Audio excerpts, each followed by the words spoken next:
r/NuclearRevenge. Newly hired youth minister got me kicked out of church for no reason. I found out he had been screwing a deacon's wife and I helped the deacon ruin his life. I posted this on r/ProRevenge and lots of people liked it. Over 15k upvotes. So I thought I'd share it with you.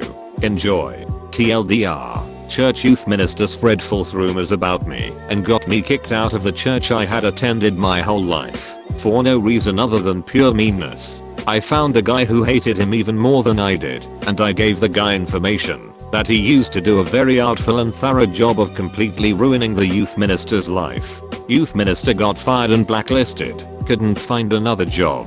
By chance I saw him several years later, working a shitty job. Sweet. About 6 to 7 years ago, I was a ministerial student at a conservative Christian college. I had attended the same Bible-believing church since I was a small child. It was large, about 1,000 members, but not a mega church. This church had been an enormous part of my life for as long as I could remember.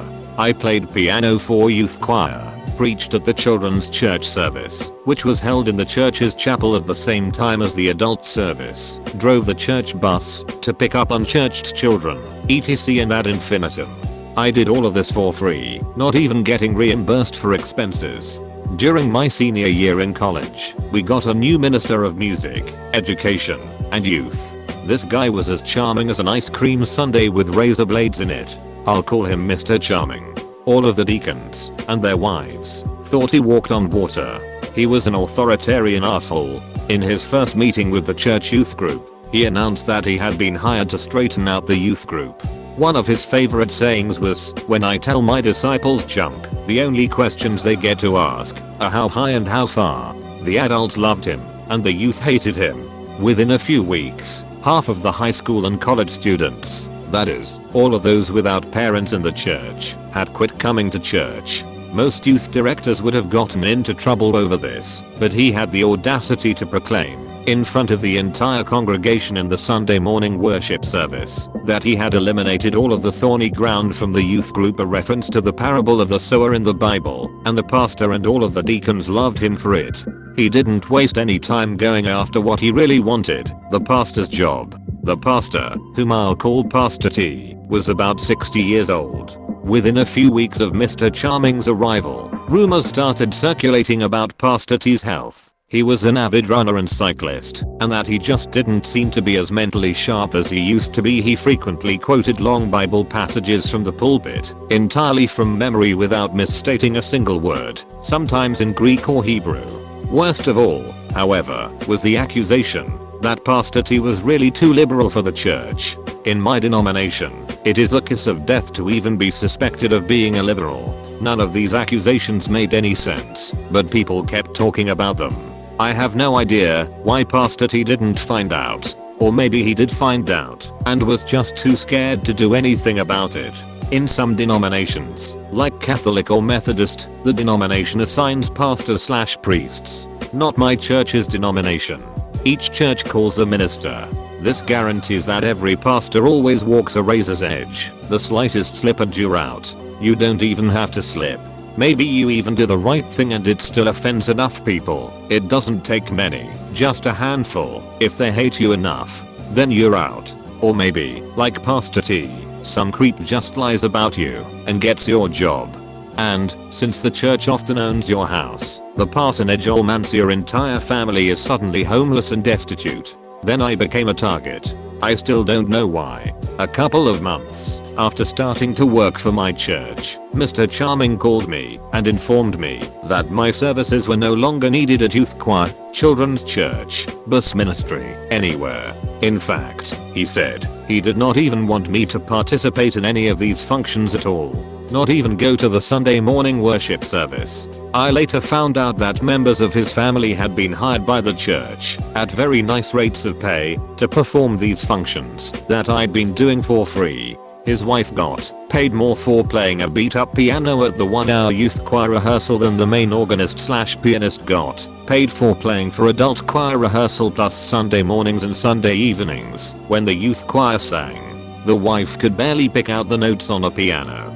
This lady radiated bitterness, resentment and repressed anger, but she rarely said anything. She just sat there and glared, which was somehow even creepier than when she spoke. I was very hurt emotionally, so I dropped by Pastor T's office and tearfully asked him what I'd done wrong. I couldn't get a straight answer, except he told me that people are saying things about me and that if I wanted to get a good recommendation from him to our denomination's minister school, I'd better shut up and do what you're told. So I started asking all of my church friends what people were saying about me. Everyone said, well, I didn't want to tell you, and I don't believe it, but here's what I heard. According to the rumor mill, I had gotten my girlfriend pregnant and forced her to have an abortion. I hadn't even had a girlfriend since junior high, and I'd been arrested for possession of marijuana and my dad had to pay a bunch of money to hush it up. I didn't even know what pot looked like. There were other rumors, but you get the idea. I did what Pastor T told me to. I never darkened the door of that church again, except once, months later. See below. It hurt like hell. I'd devoted my life to that church since I was a little kid, but I had to have Pastor T's recommendation to get into the minister's school I wanted to go to, and the pain was unbearable just driving by there. So I decided to keep my distance. But I started thinking about Mr. Charming. Anyone who was that evil had to have a past, and it probably wasn't a good one. I knew that just before working for my church. He had worked at a large church in the same denomination in a small town about 50 miles away. That church was actually about twice the size of my church. So he had moved from a big church to the same job at a smaller church. A bad career move. Running away from something.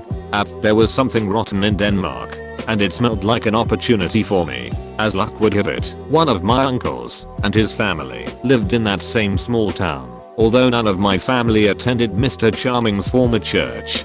So I called one of my cousins, told her my story, and enlisted her as a co-conspirator. I'll call her Anne. The next Sunday morning, Anne and I attended Sunday school and morning worship at Mr. Charming's old church. Although Anne had never been a member of that church, it was a small town where everyone knew everyone. So she knew most of the people there. She started asking about Mr. Charming and got an earful. Every one of her friends said that Mr. Charming was a world-class creep. He would flirt with and even make suggestive comments to all of the girls in the youth group, even those in junior high. He was 40+ years old and had a wife and 3 children of his own. And then there was the touching. Never anything obvious or illegal, but he loved to put his hands all over the young ladies whenever their parents weren't around. But, just like at my former church, the adults loved him because he kept the youth in line. Our investigation went on for several weeks. I kept a low profile so as not to arouse suspicion. Mostly, I just stood around, ate donuts, drank coffee, and talked about football.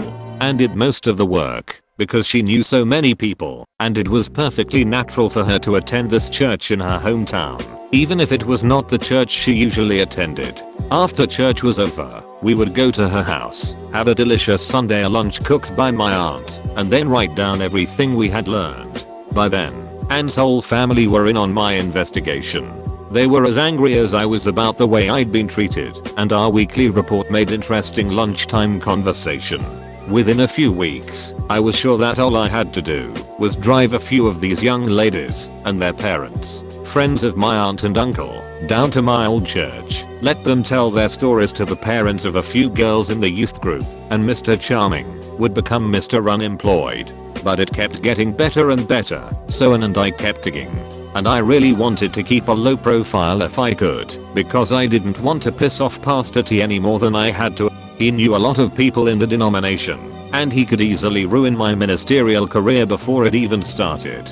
Finally, after a month or so, Anne grabbed me by the sleeve and said, "You've got to hear this." She introduced me to a well-dressed, very large guy, maybe 32-35 years old. I'll call him Fred. We slipped off into a Sunday school room, where we would not be overheard. It turned out that Mr. Charming had had a multi-year affair with Fred's wife. Fred had kept his cool when he found out, talked with a lawyer, and had spent months gathering evidence.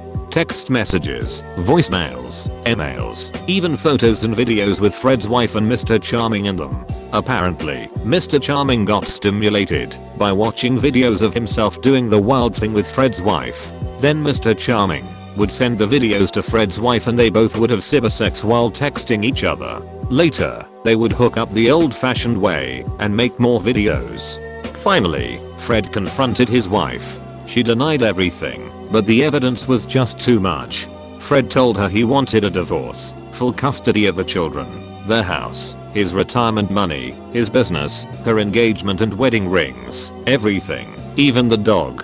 She hired a lawyer, but laws and courts being what they are in this rural Bible Belt county, her lawyer told her that if the judge saw the videos, she'd be lucky if she ended up in a homeless shelter with all of her worldly possessions under her bunkin and garbage sack. Then Fred turned his attention to Mr. Charming. Fred still sincerely loved his wife, and he was convinced that Mr. Charming had deliberately ruined his marriage. Taking Mr. Charming to court, suing him for loss of consortium and otherwise making him legally miserable would take too long. This is the rural deep south. Many people around here prefer a more direct approach. In rural counties, the police and any jury of your peers will probably include people who have known you since kindergarten. So, if you have good reasons for your actions and you aren't too stupid about it, there are things that you can do. Fred scheduled an appointment with Mr. Charming in his church office, who did not suspect a thing, because Fred was a deacon and his children were in the church youth group. Remember that I said Fred was big? 6 foot 6 inches at least, 300 pounds, and if there was an inch of fat on him, he hid it well. Looked like he could pull up a 100-foot oak tree by the roots without breaking a sweat. Fred told me that he brought several friends with him, and, of course, the videos. One friend blocked the door. Another unplugged the phone. A third one stood behind Mr. Charming and encouraged him to stay seated in his chair. Fred made Mr. Charming watch about 10 minutes of one of the videos. Then calmly said, "I'm going to stand here and watch you pack up your stuff. Then you're going to walk out of this building and never show your rest town again. Or we'll be back." Mr. Charming did as he was told. A month later, he had a new job at another church, my old church, and started ruining another whole set of lives, including mine. Fred actually did not know where Mr. Charming had gone. He had been led to believe that Mr. Charming had moved out of state. He was surprised, gratified, and angered to learn that this scumbag was only 50 miles away. This had all happened just a few months before. Fred was still deeply in love with his wife. They were getting counseling, and he hoped that they could save his marriage. But his hatred of Mr. Charming was still fulminating, and had been reignited by my telling him that Mr. Charming was living and working less than an hour away from his wife, like Mount St. Helens a few minutes before the explosion. He presented such a face of restrained rage and vindictiveness that it scared me, and I wasn't even the one he was mad at. The next day, Monday, I drove back up there and gave him a copy of the directory of my old church. It had home addresses, phone numbers and email addresses for pretty much every member of the church. I showed him the pages that listed all of the deacons and other church leaders, and I marked some of the church's major financial donors. I explained my situation with Pastor T and asked that my name not be mentioned. "No problem," he said. The next Sunday, I could not resist visiting my old church to see how things were going. Mr. Charming was nowhere to be seen, nor was any explanation given about what had happened to him. One weird thing, though, Pastor T looked scared shitless. His voice, usually resonant, loud and almost musically baritone, trembled during the whole sermon. I slipped in just before the service started and made a point of sitting in the very front row, center pew. The look on his face when he saw me was worth all of my trouble. I didn't know it at the time, but Fred had gotten right to work and done a very thorough job. The whole church had gotten multiple anonymous emails with photos and videos of Mr. Charming and Fred's wife in various, well, compromising positions and states of undress. Deacons and major donors got emails plus express mail packages just for good measure. Mr. Charming and Pastor T had been left out. They didn't know anything until the phone calls started pouring in. After the worship service, it did not take long for my church friends to figure out why I was there. It was very gratifying. I was something of a hero, although I kept swearing. that I had no idea what they were talking about.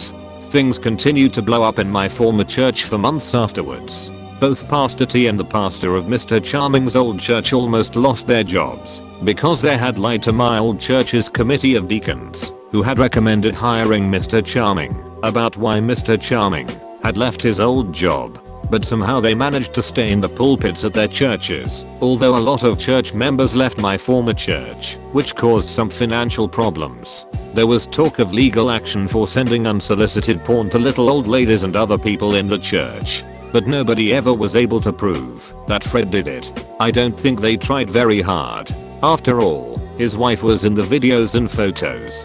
Both churches really did not want this to become a court case because of Mr. Charming's trysts and the fact that he had spent years screwing a deacon's wife while he had unlimited, unsupervised access to dozens of church youth would then become a matter of public record. So they hushed it up.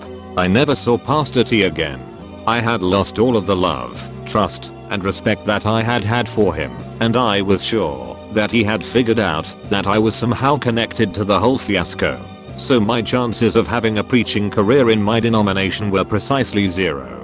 By that time, being a pastor, like Pastor T, was the last thing I wanted anyway. I withdrew my application to minister school and eventually completed a doctorate in archaeology at a different grad school, graduated with honors at a large, widely respected state university. I've been teaching at a large public university in the Midwest of the USA, with summer gigs on archaeological digs in Europe, except this summer, because of the pandemic. And I'm very happy. I had no idea what happened to Mr. Charming after he left my former church. But it didn't matter, because I'd moved on to a new, happier, more meaningful, more enlightened life. One last, very gratifying event, the reason for this post. All that happened 6 to 7 years ago. Fast forward to last March.